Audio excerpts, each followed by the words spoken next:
Welcome back. Tonight we're going somewhere quiet. A creaking house at the edge of the woods.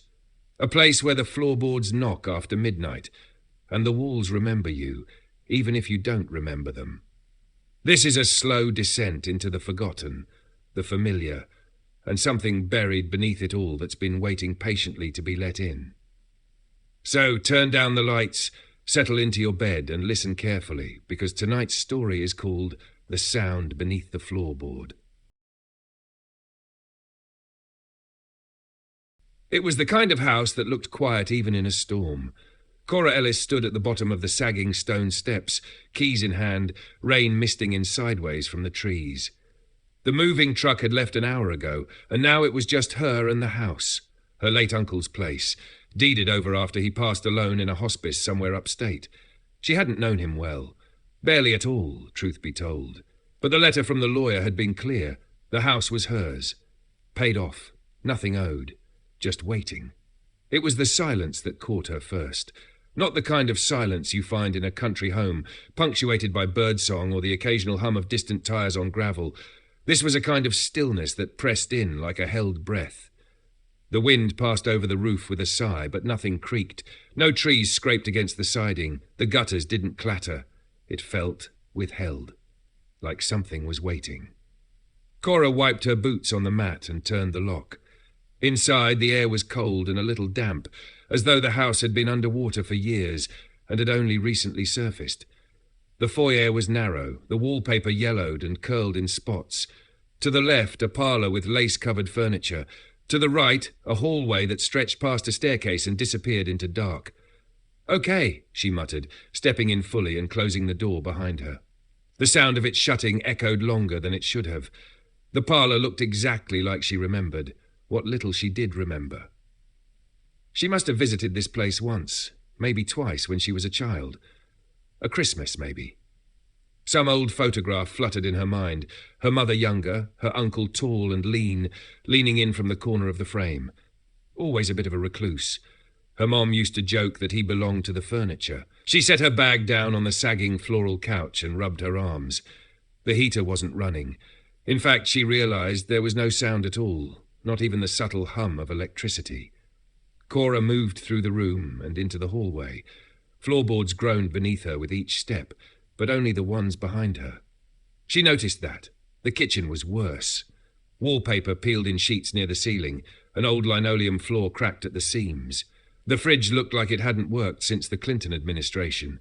She opened it anyway. Empty. She shut it and opened a few drawers. Most were full of dust and the occasional curled paperclip or pencil stub. One held a fork with 3 tines instead of 4, and an old brass key she pocketed without thinking. Above her, a faint creak. She froze. The house had 2 stories, and she hadn't been up yet. It could have been old wood shifting, or a squirrel in the attic. But it had sounded deliberate. One slow step. She waited a few seconds. Nothing. Then, faintly, the sound of rain picking up against the windows. Cora moved back to the foyer and eyed the staircase. The top of it curved slightly to the left, and she couldn't see what waited at the landing.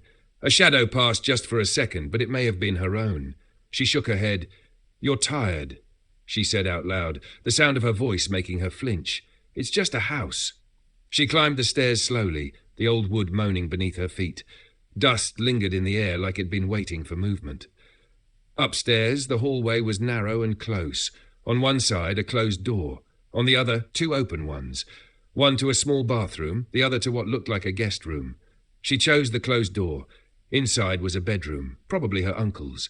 There was a low bed, made up with a yellowing quilt. A desk tucked under a small round window. Shelves lined with books. The air smelled faintly of tobacco and old paper. A journal sat on the desk. She opened it. Most of the pages were blank, except the last few. June 4th. The sound again. Beneath the floor just after midnight's closer now. June 6. I stayed up, no mistake. It's not the pipes, not rats. It knocks. June 9. I measured it. Same place every night.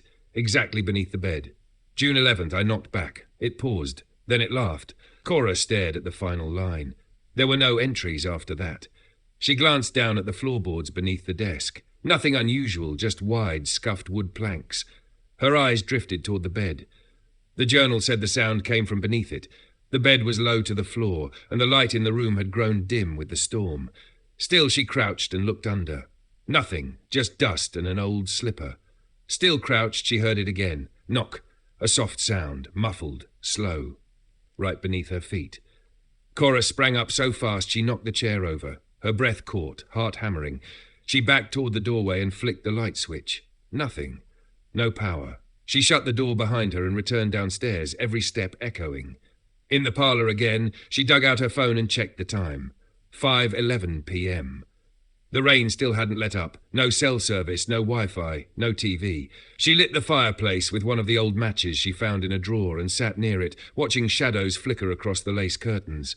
The knock had been real. She hadn't imagined it. She told herself the same thing again an hour later when she heard it again. Knock. Only once, but closer. She didn't go back upstairs. Instead, she laid a blanket out on the parlour couch and tried to sleep. The fire cracked gently. Rain tapped against the windows. At some point during the night, she awoke suddenly, unsure why. The fire had burned low. The room was cold again. The couch springs creaked beneath her as she sat up. Then she heard it, from directly below her. Knock, knock. 2 this time. Not from the walls, not from outside, from under the floor. And then a voice, dry, distant, barely a whisper, but clear as anything. Cora. She didn't move, couldn't. The house had gone silent again, and the floor beneath her had just exhaled. She didn't scream. She wanted to, but something in her throat refused to move, like the house had reached up through the wood and wrapped its cold, patient hand around her windpipe. She sat still, rigid on the couch, eyes wide, waiting for something, anything to move. But there was nothing. No voice, no second whisper, just the echo of her name drawn out in memory. Cora. A voice she didn't recognize. Not her uncle's, not her own imagination. It had texture, dry, gravelly, male, barely above a breath, like someone speaking through a crack in a door or through floorboards. Cora stayed on the couch until first light. When morning came, she forced herself up, walked into the kitchen, and stood with her hands braced on the sink. She stared out the cracked window into the woods behind the house. Still wet, still grey. No animals, no birds. She hadn't slept, not really. She didn't even want to investigate the floorboards, not yet. Her mind chased after rational explanations. Sound travels. Maybe it was wind, old pipes, a neighbour even. But she knew better. The voice had said her name, and the knock had come from directly beneath her. She dressed in silence, made herself a coffee with the instant crystals she'd found in a cupboard, and tried to settle into the day like it was normal. Around noon, she made her way back upstairs. Her uncle's bedroom looked the same in daylight, dusty and yellow, faint smell of old fabric and tobacco. She moved slowly to the desk again, picked up the journal and flipped back a few pages. Same writing, same tone, no signs of dementia or disorganized thinking, just fear. I knocked back. It paused, then it laughed. Her fingers trembled as she read the line again. Cora crouched by the bed, this time sliding it away from the wall. Beneath where the bed had sat, the floorboards were more worn, slightly darker, scratched. She knocked once. Nothing. Waited. Knocked again. Still nothing. She sighed and pressed her hand to the wood. It felt cold, colder than the rest of the room. That's when she noticed it, a thin, almost invisible line in the floorboards, a small rectangular outline in the grain. Not a loose board exactly, there was no give, but something had been sealed there, cut flush with the surrounding wood and either nailed or glued tight. She ran her fingernails along the seams, solid.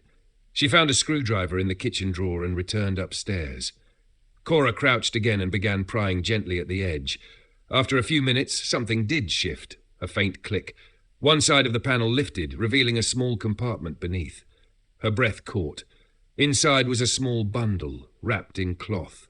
She reached in and unwrapped it slowly. A photo. A rosary. A folded piece of paper. The photograph was old and curling at the corners, black and white, grainy. A man in his 30s, maybe 40s, wearing a collared shirt, standing on the front porch of this same house. Behind him, a little girl. Cora squinted. Was that her? No, someone younger. Much younger. The girl had dark hair and a pinched, wary expression. Maybe 5 or 6 years old. The man wasn't her uncle. He had a narrower face, sharp chin, a long scar under one eye. She turned the photo over. Faint handwriting in pencil. Lena, 1991. Her father said she talked to it too. Cora felt the floor tilt under her slightly, not literally, but her sense of stability. She unfolded the piece of paper. It was brittle and the edges tore slightly. A list of dates, all in 1991. April 3rd knocked once. April 4th knocked again. April 5 spoke to it. April 9 said it followed her to school. April 11 cried all night. Said it asked to come upstairs. April 15th heard it in my room. April 17 boarded up her floor. Still heard it. April 18 sent her to her mother's. She won't talk. I still hear it. April 23, I think it knows my name now. Cora folded the note back up with shaking hands. She didn't know who Lena was or who had written the note, but the name matched the photo, the girl, the father, the fear, and whatever it was, it had a long memory. She put everything back in the compartment, closed it, and slid the bed back into place. That night, she didn't go near the parlour couch. Instead, she dragged the mattress from the guest room down the stairs and set it up in the kitchen. The tile floor felt marginally more solid, less like something could knock from beneath. She kept a flashlight in her hand, the screwdriver too. At 2:17 a.m., the sound came again. Knock, pause, knock, knock. A rhythm. Not random. She sat up straight, listening. Then the voice, not quite whispering this time, clearer, still faint. Hello? It said. Are you there? It didn't sound threatening. It sounded curious, like it was trying to learn how to speak. Cora's heart thudded so loud she almost didn't hear the last word. Cora, she stayed awake until morning, eyes fixed on the floor, screwdriver clenched in white knuckles. By the third day, Cora had stopped trying to rationalize what was happening. She didn't call anyone. There was no reception this deep in the woods, and she wasn't ready to explain to someone what she'd heard. What would she even say? That a voice under the house had spoken her name? That an old photo had practically whispered its own warning? There was no proof. Nothing but a bundle in the floorboards and a mounting sense that something beneath the house was listening. She hadn't answered it. Not yet. She spent most of the morning in the attic. It was cramped and hot despite the overcast sky and smelled like dust and dried insulation. But she had to know more. She needed names, context, anything that made this make sense. The attic was filled with boxes, most unlabeled or marked with yellowing masking tape in an unsteady scrawl. Cora worked through them slowly, peeling open one at a time, careful not to disturb the brittle contents. She found old tax forms, newspapers, a rusted wrench, a wedding dress untouched by moths, folded tight inside a cedar chest, letters in envelopes addressed to T. Ellis. Her uncle. She recognized the handwriting, slanted and clean, the same as in the journal. In one box near the back, under a blanket of brittle magazines, she found a stack of photo albums. The one on top was titled Ellis Family 1989 to 1992 in fading gold leaf. She sat cross-legged on the floor and flipped it open. There he was again. The man from the photograph. Same angular jaw. Same scar under the eye. Standing in the front yard beside a battered truck, one hand resting protectively on the shoulder of a small girl with a furrowed brow and a plastic butterfly barrette in her hair. There was a label beneath the picture. Owen and Lena, Spring 1991. Cora flipped forward. The next few photos were less posed. Lena playing in the tall grass. Owen sitting on the porch steps, staring off into the trees. A Polaroid of Lena inside the house, standing in front of the fireplace in the parlour. Her face expressionless, almost frightened. And then, toward the end of the album, the photos changed. They were darker. One showed the floorboards in a bedroom, the same ones under the bed upstairs. But in this photo, the floor had been partially torn up. The boards splintered, nails twisted like someone had tried to dig. Another photo, the same room, different angle. A circle of salt laid out carefully on the exposed subfloor. Then, nothing, no explanation. The rest of the album was blank. She flipped back, scanned every photo again, then returned to the one of Owen and Lena in the yard. This time she noticed something strange. In the window of the house, behind them, on the second floor near the corner of the frame, was a face. Very faint, half obscured by glare, but definitely a face. Not Owen, not Lena. Older, watching. Cora's stomach turned. She slammed the album shut and climbed down the attic ladder too fast, nearly missing the last rung. Her hands shook as she made her way back to the kitchen. The house felt colder. She checked the thermostat, even though she knew it wasn't working. Still dead. The heater had been useless since day one, but the chill was specific, sharp and unnatural, like walking into a meat locker. She sat at the table and opened her laptop, hoping to distract herself. Maybe start writing everything down, try to organize what she'd found. But the battery was drained. She plugged it in. No charge. She tried the nearest outlet, then the next. Nothing. It wasn't just the heater. The power was entirely out. She stood up and stared at the floor. She hadn't heard anything today. No knock, no whisper. But that didn't make her feel safer. It made her feel watched. That night, she did not sleep in the kitchen. She brought the mattress to the hallway instead, between the foyer and the back door, as far from the centre of the house as she could manage. The flashlight stayed in her hand, the screwdriver tucked under her pillow. Midnight came and went. No sound. No knock. No whisper. She drifted into a shallow, uneasy sleep. And then a sound. Not beneath her. Above. A slow, deliberate creak on the second floor. Then another. Cora sat up, pulse jackhammering. Another creak. A step. Directly above where she'd lain the night before in the kitchen. She grabbed the flashlight, clicked it on and aimed it at the ceiling. Silence. She waited. Then, without warning, knock. This time from the wall behind her. Right behind her head. She scrambled off the mattress, heart pounding. Another knock. Closer. 3 knocks now. Knock, knock, knock. She spun around and stared at the wall. No panels, no hidden doors, just old plaster, slightly bubbled in spots, paint flaking around the edges. Then came the voice, same as before, only clearer. "I'm still here," it said. Her mouth opened. Nothing came out. "I remember you," the voice said. "You were here before." Her spine went rigid. "No," she whispered. "You're thinking of someone else." A pause. "No," the voice replied. "You came with the other girl. You watched from the stairs." Cora's mind reeled. That couldn't be true. She'd barely visited the house. Once, maybe twice as a child. She had no memory of a girl. No memory of any of this. And yet, a dim image surfaced in the back of her mind. A staircase. Someone crying in a room upstairs. Her mother's voice saying, "Don't go in there, Cora. That's not our business." She swallowed. "What do you want?" she asked. Another pause. Then the voice whispered, almost mournfully, "To come upstairs." The lights flickered on, all at once. The heater clicked alive. The fridge hummed. The silence was broken. But the voice was still there. In her head now, if not her ears. It wasn't just knocking anymore. It was waiting. The lights stayed on through the night. Cora didn't sleep. She sat upright in the hallway, blanket over her shoulders, flashlight in her lap, even though the overhead bulbs were working now, casting a harsh glow across the floor. Every few minutes, she glanced at the kitchen entrance, half expecting the floorboards to shift or the voice to rise again from the walls. It didn't. Whatever it was, it had said its piece. For now. Dawn came pale and slow, filtering in through fogged windows. The heater clanked and breathed stale warmth into the hallway vents, like an animal waking up in the walls.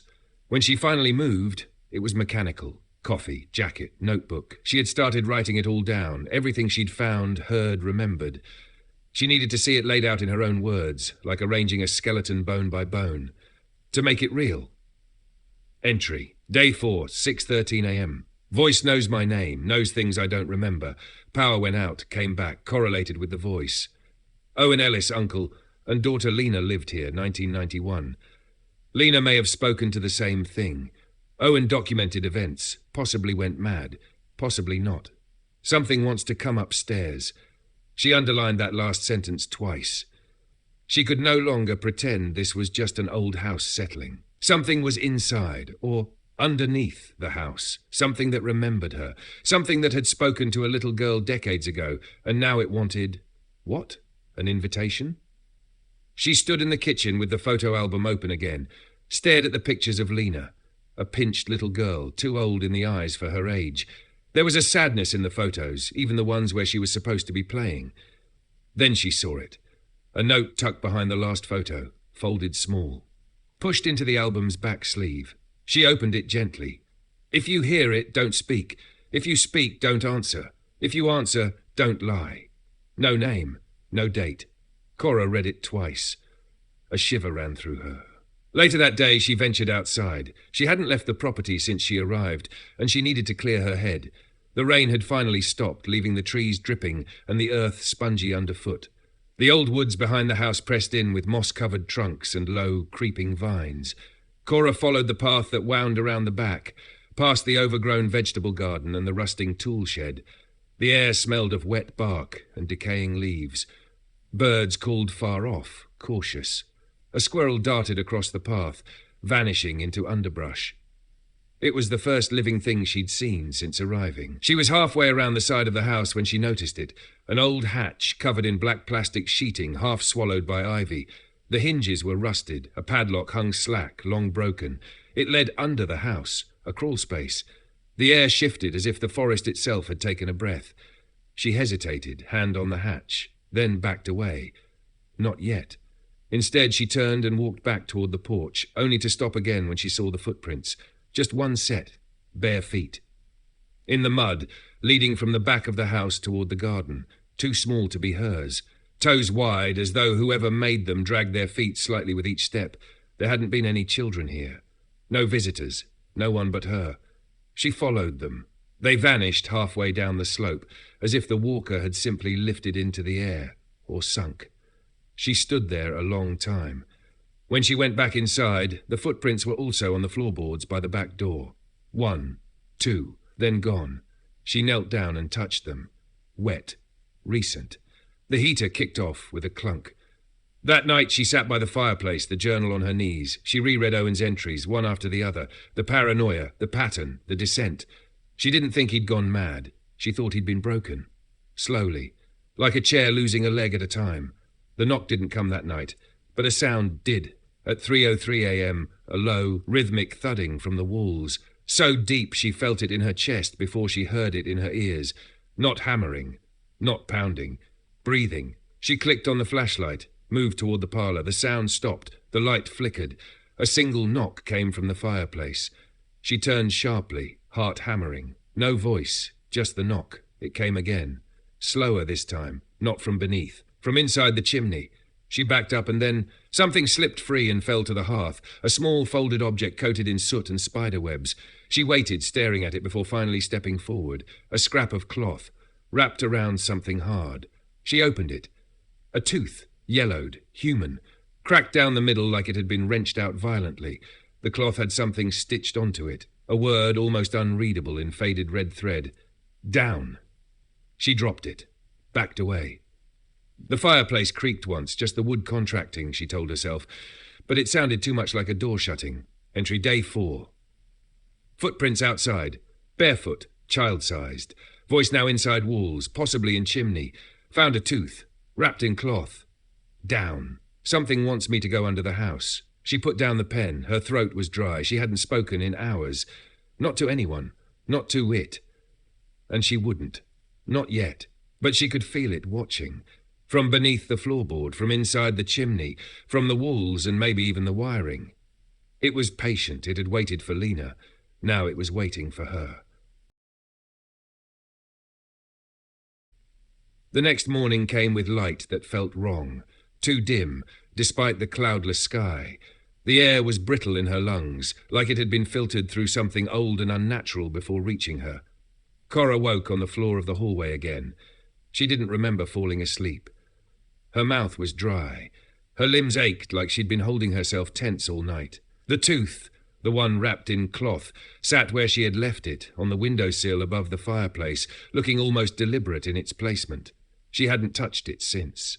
She made coffee again, forcing herself through the motions. No power outage this time. No voice. But there was a new sound now. A slow, methodical tapping. Not beneath the floor. Not in the chimney. It was coming from inside the walls of the guest room. She listened to it for over an hour, sitting on the mattress like a hostage. It was patient, that sound. Never urgent, never angry. Just waiting. Like Morse code from another place. Like someone trying to remember how to speak through the house. That afternoon, she made herself look in the crawl space. She waited until full daylight. Brought a flashlight, a heavy iron pipe from the shed, and a kitchen towel wrapped tight over her mouth and nose. The hatch opened with a grunt. Rust flaked off in clumps. The underside of the house was dark, narrow, and covered in a thick skin of cold dirt. Cobwebs clung to the joists. Wooden beams ran like ribs above her, sagging with age. The moment she slid her legs down into the crawl space, the cold swallowed her whole. Not just temperature, a different kind of cold. The kind that lives in basements and forgotten church crypts. The kind that doesn't go away when you light a fire. She kept low and moved forward, breathing shallowly.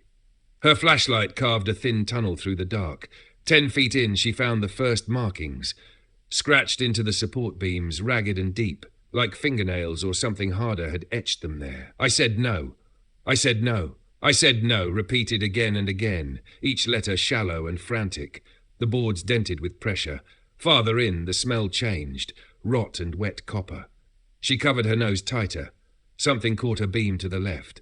A blanket, moulded through and frayed like a nest, bundled between 2 beams. Inside it, bones. Small. Animal, probably. But the way they were arranged was off, curled into a tight spiral, as though whatever had once worn them had tried to make itself disappear. She turned to crawl back, when her flashlight flickered and then failed. Total blackness. She froze. Her body locked, like a held breath stretched to breaking. And then a whisper, right at her ear, so close it grazed her skin. "You said yes!" Cora screamed. It tore through her throat like something breaking loose. She turned, scrambling in the tight space, kicking at beams and dragging herself backwards by her elbows, fingers digging into the cold earth. She emerged into daylight, gasping, covered in mud and cobwebs, blood running down her arm from a splinter that had embedded in her wrist. She lay on her back in the grass, blinking up at the trees, her own scream still echoing in her head. But she had not said yes. She never said yes. That night, she bandaged her arm and refused to sleep. She stayed in the kitchen, facing the hallway, the guest room door wide open. And when the knocking started again, from multiple points at once, she didn't run. She sat perfectly still, scribbling notes into her journal, hands shaking. Entry, day 5, Levenlev. Crawl space contains scratches. I said no. Something lives under the house. Whispered you said yes. Lie? Bones. Small. Animal? Unsure. Cold is worse there. Whatever it is, it knows how to wait. It speaks better now. She heard the front door creak. Not open. Just creak, like weight had shifted on the other side. She stepped forward slowly. Unlocked it. Nothing outside, just footprints. Again, bare. Again, small. This time leading toward the house from the woods. Fresh in the dew. She closed the door and relocked it, leaned against it, trying to breathe, and then her phone buzzed. It hadn't turned on in days. No service, no notifications, just a new voicemail. She stared at the screen. No number, no timestamp. She pressed play, a faint static hissed in her ear. Then a voice. Her own. This is Cora Ellis. I think I'm still in the house. I can't tell what's real anymore. It speaks to me now. If you get this, if anyone gets this, don't come here. Don't answer it, don't talk to it. If it knows your name, it doesn't forget, and it never lets go. Then silence. Her own voice sent to her own phone, but she had never recorded it. The knocking began again, and this time it didn't stop. She didn't sleep. Didn't even sit. The knocks came and went in waves all night long, sometimes soft, sometimes sharp, always from different places. Ceiling, floor, walls. At one point, even from beneath the fridge. But never the same place twice. It was moving. She knew that now. Not aimlessly, not randomly. It was searching. When the sun finally rose, dull and heavy through a curtain of low mist, Cora was already outside. She left the house without a bag, without shoes. Just her hoodie and her notebook pressed against her ribs. She walked the perimeter of the property with slow, deliberate steps, scanning the tree line, the ground, the roof. Looking for signs, looking for him, or whatever the voice belonged to, because now it was using hers. The voicemail. Her voice, exactly. Inflection, rhythm, even the breath hits she made when she was trying not to cry. It had studied her, mimicked her, and that meant it had listened for days, weeks maybe. She crouched near the edge of the old vegetable garden and turned over a patch of earth with a stick. Something had been buried here recently. The soil was darker, loose. She dug until her hands ached. 8 inches down she hit cloth. A child's dress, mould-stained but once white. No body. Just the dress, bundled like a shroud. Something heavy was inside the folds. She unwrapped it. A cassette tape. No label, just a single scratch across the front. Her uncle hadn't owned a cassette player, not that she'd seen. But she remembered, vaguely, seeing one in the attic among the boxes, an old black model with silver dials and a cracked handle. She hesitated, then stood and returned to the house. The attic was hotter today. The insulation had peeled down in places, and the air smelled like sun-warmed wood and dried mildew. Dust floated in slow spirals, catching the light like insects. She found the player beneath a box of Christmas decorations. The batteries had long since corroded, but there was a cord. Back in the kitchen, she plugged it in and pressed the cassette into place. She hesitated before hitting play. She wasn't sure what she wanted. Answers, maybe. Or a voice that didn't belong to her, finally. She pressed the button. Static. Then a few clicks. Someone adjusting the microphone. Then a voice. A man's. Shaky. Tired. If you're hearing this, you've already made a mistake. Cora sat down, her knees folding under her. The voice continued. It starts slow. A sound, a memory, a dream you think you had but didn't. Then it learns you, learns how you listen. You think it wants to talk, but it doesn't. It wants to be believed. Silence. Then a click. Then the same voice, hours or days later. My name is Owen Ellis. I buried my daughter in 1991. She wasn't dead, not when I did it. But I had to. It took her voice first, then her memories. She looked like her, sounded like her, but it wasn't her. Cora pressed pause. Her breath caught in her throat. She sat there, staring at the cassette player, at the counter, at the scratch on the tile near the sink she hadn't noticed before. Then she pressed play again. The house listens. Not just the thing in the floor. The whole house. I tried to burn it once. Just the attic. Thought maybe if I scorched where it started, it'd end. But it didn't. Fire doesn't touch it, not really. It watches. It waits. It remembers. Click. Then a long silence. Then a new voice. Not Owen's. A little girl's. You're not Daddy. A pause. Breathing. You sound like him, but you're not. Cora froze. That voice, it was familiar. Unmistakably so. It was her. Not a mimic, a recording from when she was maybe 6 years old. I don't want to go in the hole again. Click. End of tape. She didn't remember saying that, ever. But the voice was hers. And the fear was real. She stood too fast, knocking the chair over behind her. Her stomach churned. Her palms had gone ice cold. She had been here before. Not once, but often enough for her voice to be captured, for her presence to matter, and not just as a visitor. She had been part of this. Someone had brought her back to this house, year after year. Someone who kept her away from the attic, from the crawl space. Someone who said, "Don't go in there, Cora. That's not our business." Her mother. Cora stumbled to the wall phone near the hallway and picked it up. Dead tone. She opened her cell. Still no bars. She sat down hard on the bottom stair and stared at the wall. There was a bulge in the wallpaper, just beneath the light switch. She peeled it back slowly. Behind it, the drywall had been cut and patched. Poorly. Someone had opened the wall and then closed it up again in a rush. She found the screwdriver and pried at the edges. The board came away in her hands. Inside, taped to the wooden studs, was a stack of old photographs. Dozens. All of her. A child, a teen, at 10, 12, 16, in the yard, on the porch, standing in front of the fireplace just like Lena in the album. Her expressions were always vacant, always distant, like she wasn't quite aware of the photo being taken. She didn't remember any of them. And on the back of each, a date, and a name written in someone's delicate handwriting. Not her name. Different ones. Miralus, Nora. Only one photo had her current name on it, the most recent, this year. And beneath it, in faint pencil, she hears it too. Cora stood in the silence. No knocking. Not now. The house was watching. And maybe it had done more than just watch. The silence was different now. Not empty, but expectant. Cora stared at the open cavity in the wall, at the photographs fluttering slightly in the stale air. Her own face repeated over and over, like a memory being rehearsed from different angles, different years. Different names.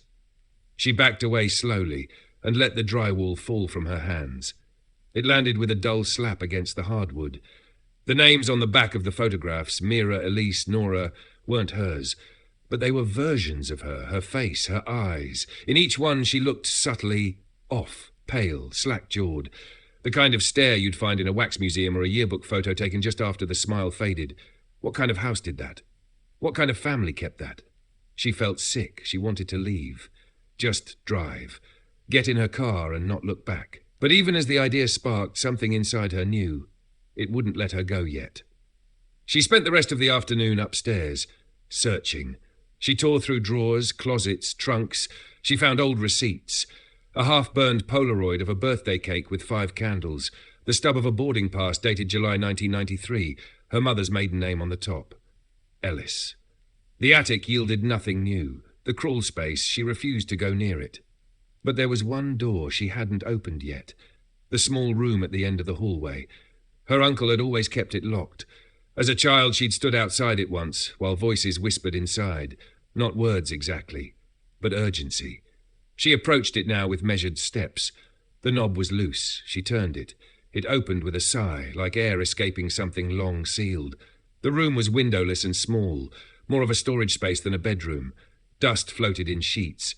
The wallpaper was peeling in strips, revealing writing beneath, handwritten, scrawled directly onto the plaster. You forget so it can remember. You forget so it can stay. You forget so it can feed. Cora ran her flashlight over the walls. Dozens of lines like that, some repeated, some frantic, some scratched so hard the wall had gouged. In the far corner sat a chair, and strapped to the chair, tied with old cloth and frayed rope, was a tape recorder. She pressed play. Static, then a voice. Female, older, familiar, her mother. If you're hearing this, you're inside the room. You opened the door. You shouldn't have, but if you did, then it's probably because it started again. A pause, breathing. Cora, I'm sorry, I don't know how much you remember. Probably not much. That's part of it, part of how it survives. It uses people, uses us. Each generation forgets a little more, but it stays sharp. It remembers everything. You asked me once, when you were little, why the floors knocked, why the chimney breathed. I told you it was just the pipes. You believed me. I was grateful. That belief, your belief, feeds it. Another long pause. It can't hurt you unless you start to remember, unless you pull at it, dig under it. You did, didn't you? You dug. A crack in her voice now. I tried to stop it. So did my brother. But once it learns your name, it doesn't forget. It follows. It waits. It wears the people you trust like a coat, and eventually you'll hear your own voice answering you back. The tape clicked off. Cora stood still in the centre of the room. The walls seemed closer now, the air more dense. Like the house was listening. And then something scraped. Behind her. She turned slowly. The hallway was empty, but the bedroom door, her uncle's, was now ajar. She hadn't left it that way. She stepped back into the hall. The room was cold. Colder than before. Frost traced along the inside of the window glass, though the outside air was mild. Her breath fogged. The bed had been made that morning. Now it was unmade. A trail of dirt and dust led from the foot of the bed to the closet. The door to the closet trembled slightly, just enough to notice. She approached with shaking legs, opened it, empty, but only visibly, because when she stepped back, something moved inside the walls, directly behind the closet, a breath. Then, clear as anything, you were Mira once. Cora gasped. She slammed the door, stumbled back out of the room and down the stairs, nearly tripping. She didn't stop until she reached the front porch, where she collapsed against the railing and stared out at the woods. The trees were unnaturally still. The silence was back. She wanted to run, and this time she did. She drove, down the long gravel road, past the empty mailboxes and the fields with no animals, into town. The diner was still there, same as it had been when she was small. An old neon sign buzzed over the windows. She pushed inside, and the bell above the door rang once, sharply. A woman at the counter turned. Mid-50s, red apron, silver hair. Her face changed the moment she saw Cora. Her eyes went wide with something between recognition and regret. Cora Ellis, the woman said, like she was naming a ghost. You came back. Cora sat down slowly at the counter. I need to ask you something, she said. Her voice shook. Do you remember my uncle? Owen? The woman asked. Course I do. And do you remember me from before? The woman didn't answer right away. She just looked at her, long, carefully. Then finally she said, You came here 3 times before, once with your mother, once and then again 5 years ago. You always said you wouldn't stay. I don't remember any of that. The woman nodded. You're not supposed to. She reached under the counter and pulled out a photograph. Old, faded, Cora, age 12, standing in the diner, blank expression, holding a napkin with something written on it in crayon. "Let me out." Cora stared at it. "I didn't write that," she whispered. The woman leaned in close. "That thing in the floor," she said softly, eyes locked on hers. "It doesn't want to be let out. It wants to let you in."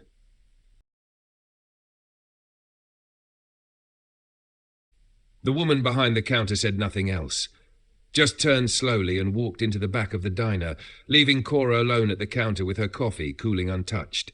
She stared at the photograph again, her 12-year-old self blank-faced in the corner booth, a napkin clenched in one hand. "Let me out," written in uneven red crayon. She hadn't remembered ever stepping foot in this town before 4 days ago, but now the memories were slipping through, not as images, but as a feeling. Like a bad dream you wake from with your hands clenched and your mouth open, no sound. She remembered a stairwell, a voice calling through a grate, a door that locked from the outside, and her mother standing in a hallway, whispering to the house like it was a person. She left the diner just before sunset. The woman didn't return. No goodbye, no bill.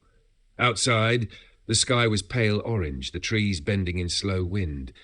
The walk back to her car felt longer than it had on the way in, as if the road had stretched somehow, the space between things loosening, just enough to be off. Her tires crunched over gravel as she pulled into the driveway of the house. She parked at an angle, headlights sweeping across the porch, catching something, just for a second, in the upstairs window. A silhouette, no face, just a figure, standing still, watching. She killed the lights, killed the engine, and sat there, hands on the wheel, staring at the empty porch. Back inside, the air had changed, thicker, wetter. The lights flickered once when she stepped over the threshold, and the floorboards beneath her felt warmer somehow, like the house had been waiting and had begun to breathe again. She closed the door behind her and stood in the foyer. Then she spoke, for the first time in hours, not shouting, not commanding, just clear, direct. "Who are you?" A long silence. Then from the floor beneath the boards of the parlour a voice answered, "I'm the part that never left." She didn't flinch, not this time. "What do you want?" "To be remembered." Her breath caught, not out of fear, out of recognition, because that voice, this time, it wasn't her uncle's and it wasn't hers. It was Lena's. Soft, quiet, almost shy. She stepped into the parlour, where the fireplace sat cold and unused. She knelt on the floor where the boards had knocked, night after night, like a heartbeat. "I found the tape," she said. "I heard you." No answer. "I found your dress." Still nothing. "I want to understand." The voice returned, not from one direction, from everywhere. "Then let me in." A wind passed through the room, though no windows were open. The photograph she'd brought from the diner, the one with her young face and the napkin, fluttered off the table and landed face down on the floor. She picked it up. The ink on the napkin had changed. Not, "Let me out." Now it read, "You let it in." Her knees buckled. She sat down hard, the floor beneath her humming faintly, a low vibration, almost like purring. The knock came at exactly 12 a.m., 3 slow beats, then a whisper from the floor.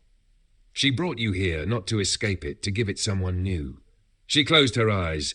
The face in the photograph, her own, wavered in her mind. The girl who looked like her, who wasn't her, who had worn the name Mira, Hazel, Nora. "I was supposed to forget," she said quietly. "You almost did." The floorboards creaked under her knees. Something shifted beneath them. A presence. Not crawling, not walking, just arriving. And then her mother's voice, low, tired, not from memory, from inside the wall. "If you answer it, it can keep you." The floor swelled slightly, as if the house was filling with water just beneath the surface, ready to crack. She rose to her feet and walked to the crawlspace hatch outside. No flashlight, no weapon, just her notebook pressed against her chest. The door opened easier this time, as though it had missed her. Inside, the crawlspace smelled like copper and earth, but the cold was gone. Now it was warm. She crawled forward, hands sinking into the damp soil. She followed the beam of moonlight that slanted through a gap in the foundation. And there, in the far corner, she saw the outline of a small figure sitting cross-legged in the dirt. Not a girl, not a ghost, but something remembering one. It looked up, No eyes, no mouth, just folds of skin arranged in the suggestion of a face. But it spoke, and the voice was her own from years ago. "Will you stay?" She didn't answer. Not yet. Instead, she opened her notebook, the one she'd used to track the voices, the knocks, the names. She tore out the first page, the one that read, Day 1, Arrival. And she whispered, "I think I was already here."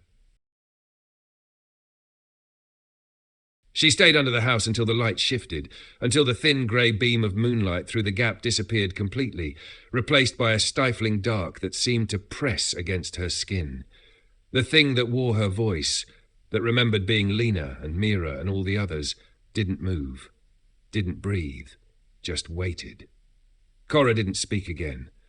She backed away slowly, crawling with care so as not to disturb whatever was coiled beneath the foundation. Her knees ached, her palms stung. When she emerged into the night air again, she found blood on her hands. Not hers. It was under her fingernails, dark and oily. She stood, dazed, on the lawn. The house looked smaller than it had before. Or maybe she just finally realized it was shrinking her, the same way it had likely shrunk the others. Lena, Mira, Elise, Nora, and whoever came before. She didn't sleep, not even for a moment. She sat at the kitchen table, the windows all open, the air thick and cold. Around 3 in the morning, the knocking returned, but this time it didn't come from beneath. It came from inside the walls again, a steady beat that travelled room to room, as if someone were walking through a long hallway only they could see, tapping along as they passed. She tracked it, followed it with bare feet, listening. Parlour, dining room, guest room. Then up the stairs. She followed, hand-dragging the railing, her throat dry, her head heavy. The hallway at the top of the stairs looked different in the dark, longer, narrower. She passed the guest room, then her uncle's bedroom, then the storage room. The knocking stopped, and then directly in front of her, a door. She froze. It hadn't been there before. It was narrow, wood swollen from humidity, a tarnished handle with no lock. The wallpaper around it was newer than the rest of the hall, like someone had renovated this one stretch of wall more recently, and hastily. She turned the knob. It opened with a soft snap like something unsealing. Inside, darkness. She stepped in. The room was not part of the house. It looked like a child's bedroom, outdated. Wallpaper with faded clowns and circus animals. A small bed, perfectly made. A rocking horse in the corner, unmoving. The air smelled like baby powder and mould. There were no windows, only a dresser, a mirror, and a closet. She looked around. Everything was coated in dust except the bed. It looked freshly made. Tight corners, white pillow, crisp sheet. Someone had been here. She moved toward the dresser, opened the top drawer. Inside, teeth, dozens, neatly arranged, each labelled in a small, precise hand on folded index cards. Mira, age 10. Nora, age 6. Cora, age 12. Her hand trembled as she pulled the last card up. Underneath it, instead of a tooth, was a small music box. She lifted it carefully, turned the crank. A faint lullaby drifted out. Something half-remembered from childhood, melancholy and lilting. And then a voice spoke from behind her. "You were here longer than any of them." She turned. There was no one in the room, but in the mirror across from the bed, she saw a figure standing behind her, a little girl in a white dress, barefoot, eyes wide and black with no whites. Lips stitched shut with thread. Cora spun around. Nothing. She looked back at the mirror. The girl was closer now. She stepped forward, slowly, heart pounding. When she touched the mirror's surface, it rippled like water. Her fingers sank half an inch in before she pulled them back. The glass held a thumbprint, not hers. Then the closet door creaked open behind her. Cora turned. Inside, a narrow wooden staircase leading down, much too deep for the structure of the house. She stepped toward it. Something on the inside of the closet door caught her eye, scratches, like fingernails, etched over and over again. "It only wants to be believed. It only." She closed the door gently, backed out of the room, and shut that hallway door for good. When she looked again, the hallway was normal, no fourth door. Just 3. But the dust from her footprints still trailed across the floor to where it had been. Downstairs again, she stood in the centre of the parlour. The knocking had stopped. The house had grown quiet, still. She took the notebook out of her pocket and turned to the final page. She wrote, "I think I've always been here. I think she left something behind, or maybe she never left at all. Then, slowly, she walked to the fireplace. The bundle she'd found, Lena's dress, the tooth, the note, was still resting on the hearth. She picked up the cloth. There was a second tooth now, hers. She felt the empty socket in her mouth before she even noticed the blood on her chin. By dawn, the bleeding had stopped. Cora sat slumped in the parlour chair, head tilted, mouth dry, the cloth bundle in her lap. Inside it now lay 2 teeth, one Lena's, one hers, side by side, like keepsakes pressed between the pages of a book. She hadn't taken hers out. It had come out, softly.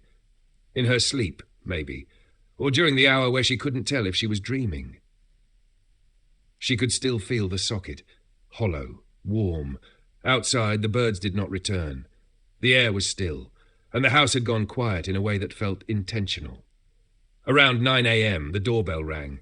Not a knock, a bright artificial ding-dong that echoed too crisply through the halls.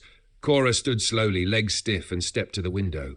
A woman stood on the porch, mid-30s, short black hair, a tired expression. Not a neighbour, not a utility worker. She held no clipboard, just a child, a little girl, maybe 5 or 6, clinging to her coat. Cora opened the door. "Hi," the woman said, already uneasy. "Sorry, my mom told me to come here, that you might know something about what happened to my brother." Cora blinked. "Who are you?" The woman smiled weakly. "My name's Nora Fenton. My family used to live here years ago, but you wouldn't know that." Cora didn't answer. Not at first. Then, "I know your name." Nora blinked. The little girl beside her, wide-eyed, face pale, tilted her head and whispered, "I don't like the house." The woman rubbed her shoulder. "I'm sorry, this probably sounds crazy, but my brother went missing in this town in 1994. There was never a body, just a note he left behind. He wrote my name on it, over and over, like he was trying to remember who I was." Cora didn't move. Then, quietly, she stepped aside. "Come in."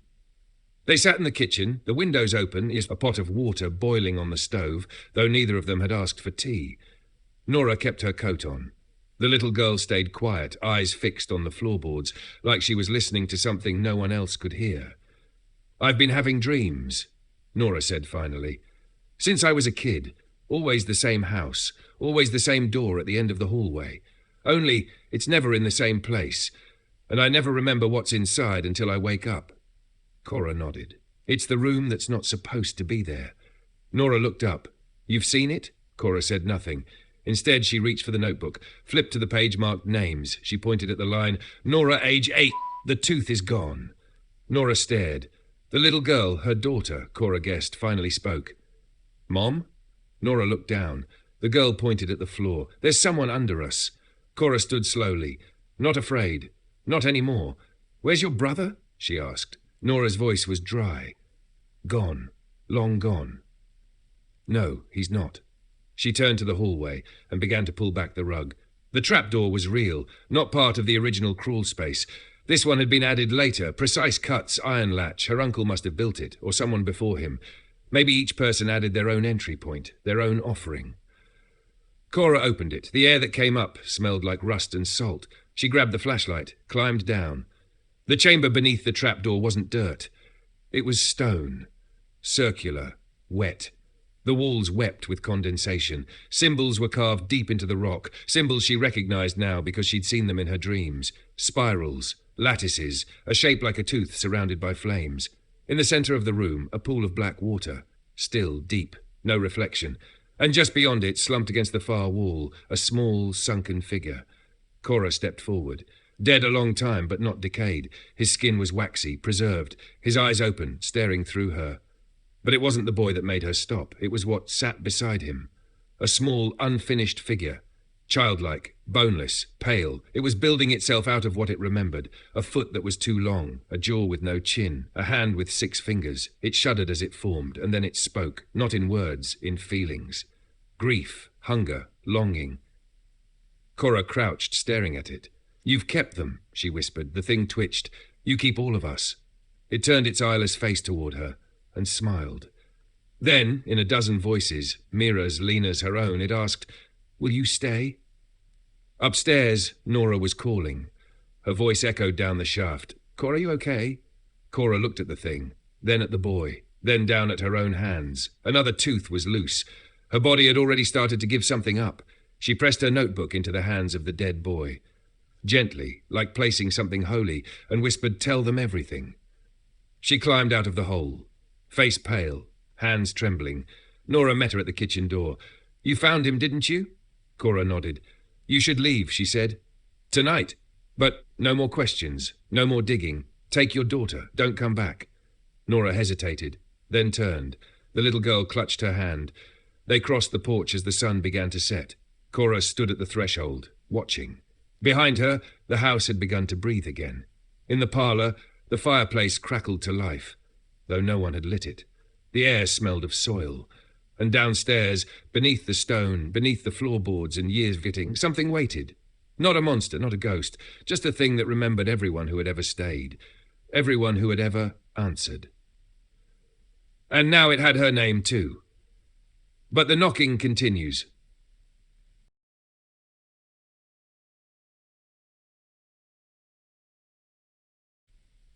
You've been listening to The Sound Beneath the Floorboard, a story of echoes, memory, and the things a house can keep long after everyone forgets.